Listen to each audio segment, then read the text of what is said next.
Hey, everybody, and welcome to episode 7 of Optimal You.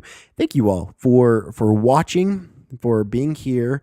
Those that have listened all the way up to episode 7, I really appreciate your support, your viewership. Now it's not much. I think the highest views that I've gotten on a video or a podcast have been about 300 views. And for me, I'm excited about that. I'm like, oh my gosh, 300 people. I know those numbers are small compared to other videos and podcasts that are out there, but I really appreciate you for listening. And shout out to Stu and Katka for coming on and sharing their story. They're the ones who hold the title right now of the highest views of Optimal You. Now, this episode today, as you can see, is just me. I am appreciative of my guests that have been on in the past. Today, I want to take a little time, and what I want to share with you is a talk that I had written. Well, not necessarily a talk, it's notes for a talk. But I was invited to participate in a speaking event well over a month ago, put on by a friend, and the title and the topic of this event was Crafting a Better Life. And so I put together some thoughts on how you can craft a better life. And most of it focuses on the uh, teachings of Joe Dispenza, who is a scientist, and he jumps into quantum physics and relates the unknown that's involved with that type of science, and the reality beyond what we have here, what we can see, what we can measure. He calls it the Newtonian world, and how that can help propel us, change our lives, and it brings it into personal motivation and how we can use our thoughts to change who we are, our situations, and everything around us. Now, Optimal You, for those of you who may be tuning in for the first time, are like, oh, this is awesome. Who's this guy? What are you doing? Optimal You is a vlog podcast, and the objective of this show is to enable individuals to live their optimal lives, whether that be through guests that I have on the show who have amazing stories of triumph in their lives that they share, or it be things that I have found to be useful and helpful in myself growing that I want to pass on to you. And most of the stuff that I get comes from motivational speakers that are around, entrepreneurs, books that I read from very awesome authors in the self-help realm. But let's get to the crafting a better life message, and really it's how to get beyond yourself. Everyone is going through a change. You don't have to be ashamed of yours. We are all in the process of transforming into a better version of ourselves. Keep that in mind. You're not the only one who has struggles, who leads a less than optimal life. We all are constantly going through this change. But you can't let the habits of your past stop you from this metamorphosis, this change that we are all going through. If you always do what you've always done, you'll always be where you've always been. Now, most important, my friends, is the battleground that is in your mind. That is where the fight is. You lay down with it every night. You get up with it every morning. You may go to work. You may go to school. At times, you can work yourselves up so much that you can't digest your food because of it.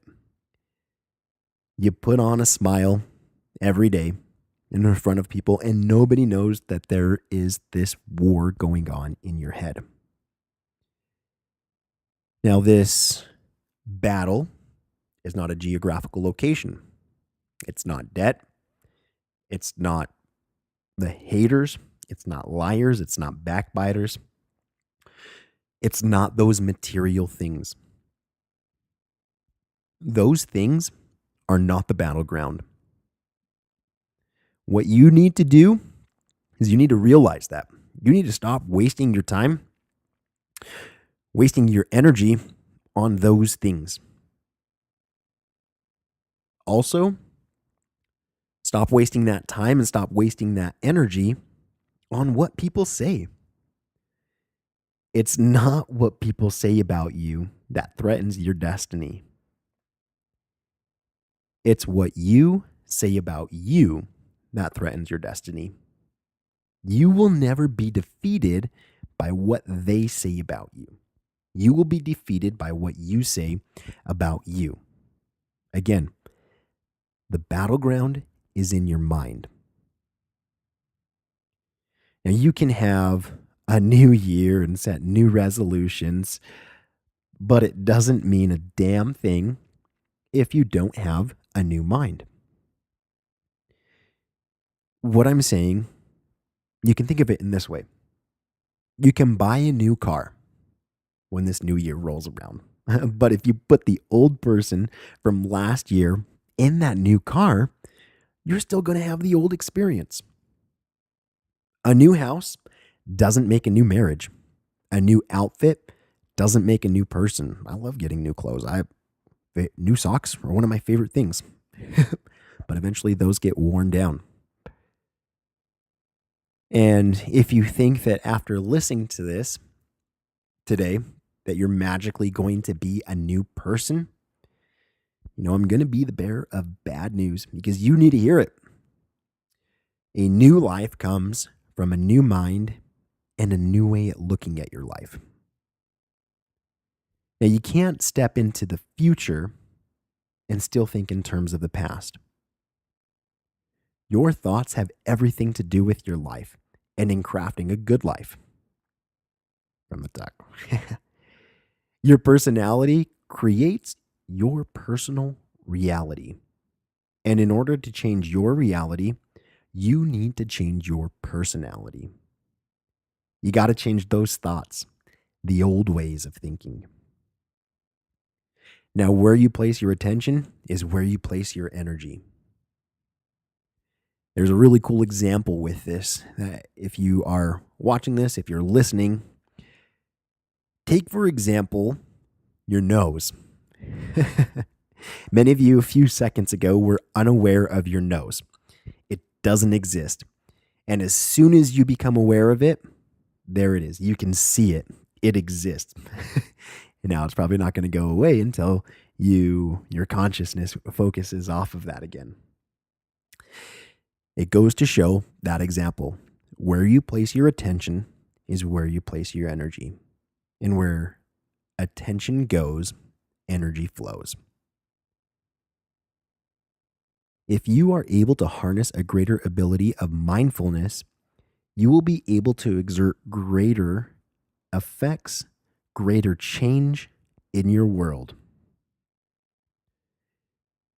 Now, if you can begin to observe a vision that represents a future, and you can hold steadfast to that vision, and you can see that the vision clearly, and you can see not the vision, that vision every day in your mind, and you understand where you place your attention is where you place your energy, then you would be investing your energy in the future. So I'm going to go over that because I stumbled and it sounded a little bit confusing, and I'm not going to edit that out. All right. Now, let's go back, right? If you can begin to observe a vision that represents a future, and you can hold steadfast to that vision, keeping that vision in your forefront of your mind, and you can see that vision clearly in your mind every day, you understand where you place your attention is where you place your energy. Then you would be investing your energy in the future.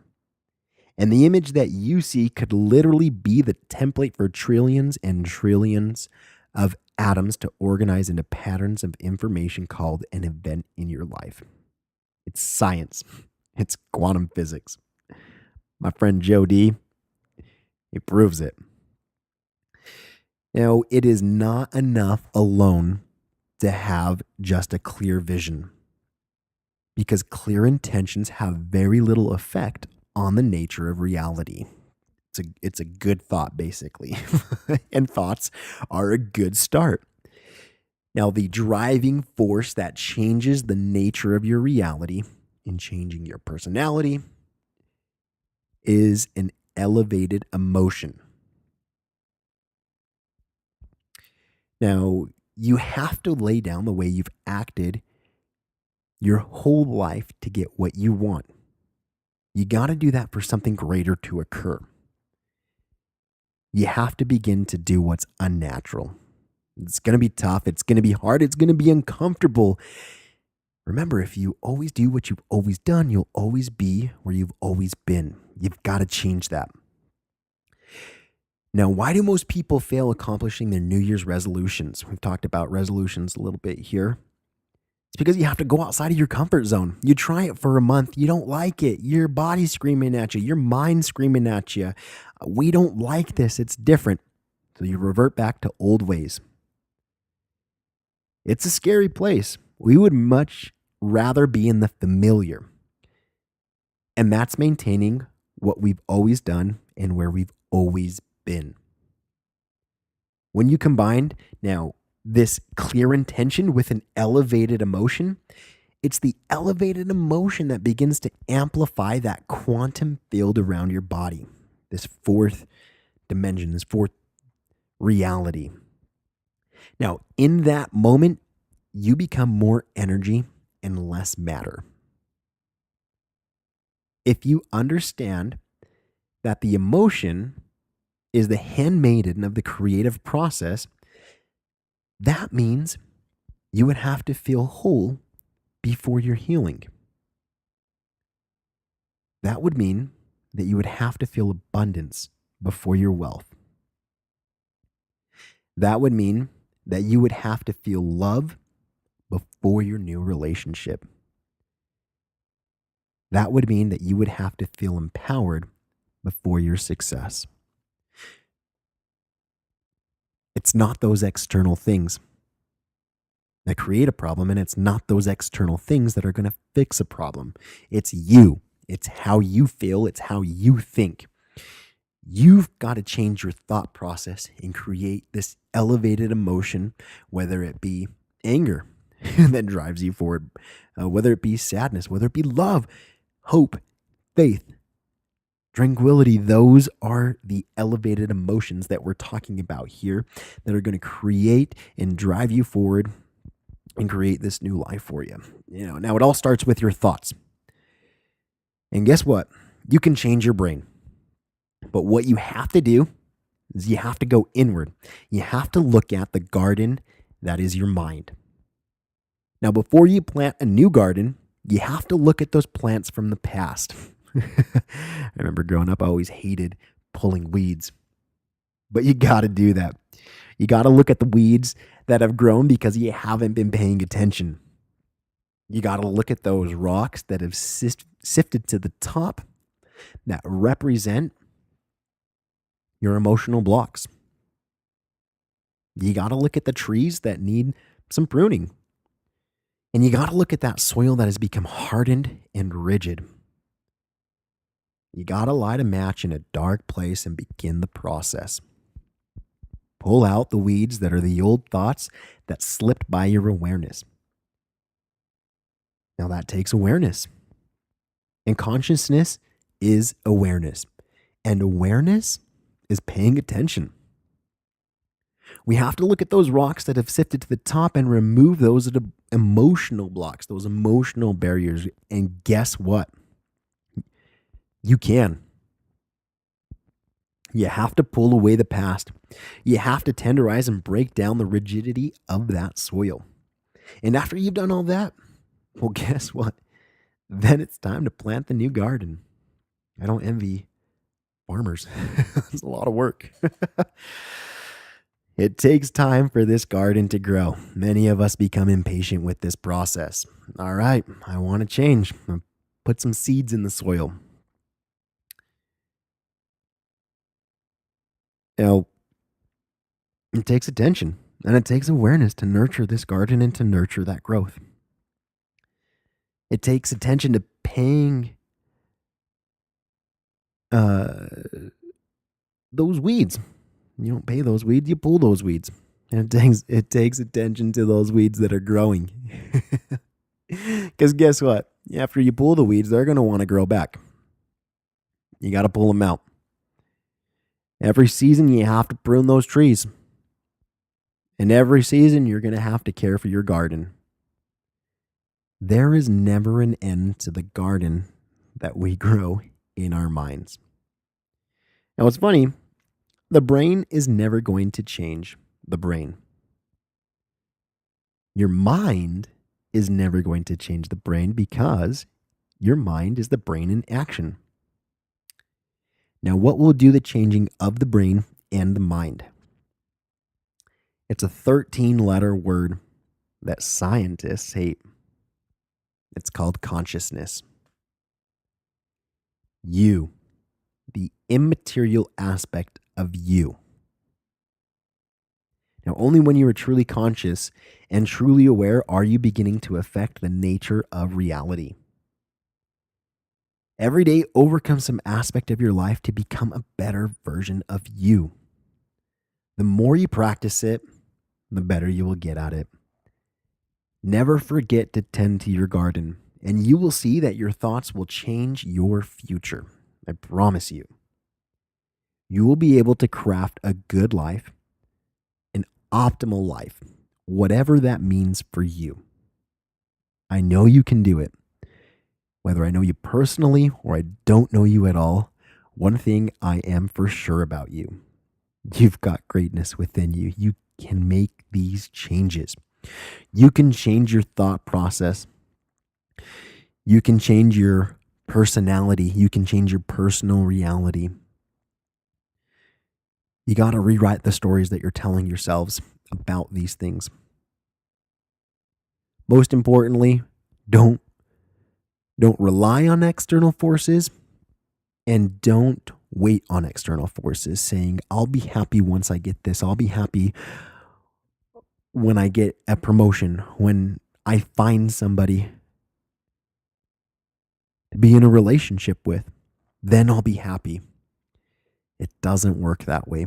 Get your elevated emotion first, and you will change your reality. As Joe D said, you'll become more energy in that moment, and you can feel that energy. You'll exude that energy. Others will feel it around you, and it'll just be a cascading effect of the change that will have not only on yourself, but others around you. You guys are awesome. I appreciate you for listening this week. We've got some exciting episodes planned for the future, some more guests that are going to return, I was going to say roundtable discussions, but I've got a rectangle table here from friends coming over and talking motivation, talking entrepreneurship, and, things to improve the quality of your life. Now, if you've liked this episode, give it a like, hit that like button. If you found it to be inspiring, share it with a friend. Share it with a friend who you think can benefit from this message. And I hope that is everyone, because everyone can always use a pick-me-up. Use the tips to change their thoughts, change their thought process, tend that garden in their mind to live their optimal life.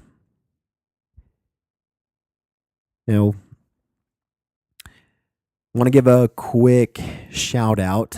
I promised a friend that I would tell you all about something awesome, exciting that I'm going to put in the link here. Big shout out to Markie. Markie I've known since high school. She was one of the cheerleaders on the high school cheer team, but wasn't really good friends with her. Knew her just through school, through friends, and several years down the road at my current job right now, we are hiring a wellness specialist. Had the opportunity to interview Markie, and she became a part of the 1-800-CONTACTS wellness team. And that's where really our friendship, I would say, really, really grew. Sorry, Markie. Markie is awesome, combining all my words here, and she is launching a gym for cheer and for dance with a couple of other co-founders, co-starters, and it's called the Movement Center. Now they're having a grand opening this weekend. I'm going to put the Facebook link. I'm going to put Markie's information on there, her Facebook, so that you can get in contact with her, so that you guys can go out to be part of this event. I share it. Love it when individuals are living out their dreams. She's done different types of coaching, obviously been part of cheer. When she started at 1-800-CONTACT, she was working 3 different jobs, all around coaching gyms and cheer. And so excited to hear Markie living this passion, living this dream. So wanted to give her a shout out. If any of you are listening that live in the Sandy area or around, the greater Salt Lake area, have little kids that are interested in this, definitely would give it a look, give it a try, and help Markie as she's working on growing this business, but also growing and living her passion and her dream. All right, thanks everybody. Till next week, take care, watch your thoughts, and live your optimal life.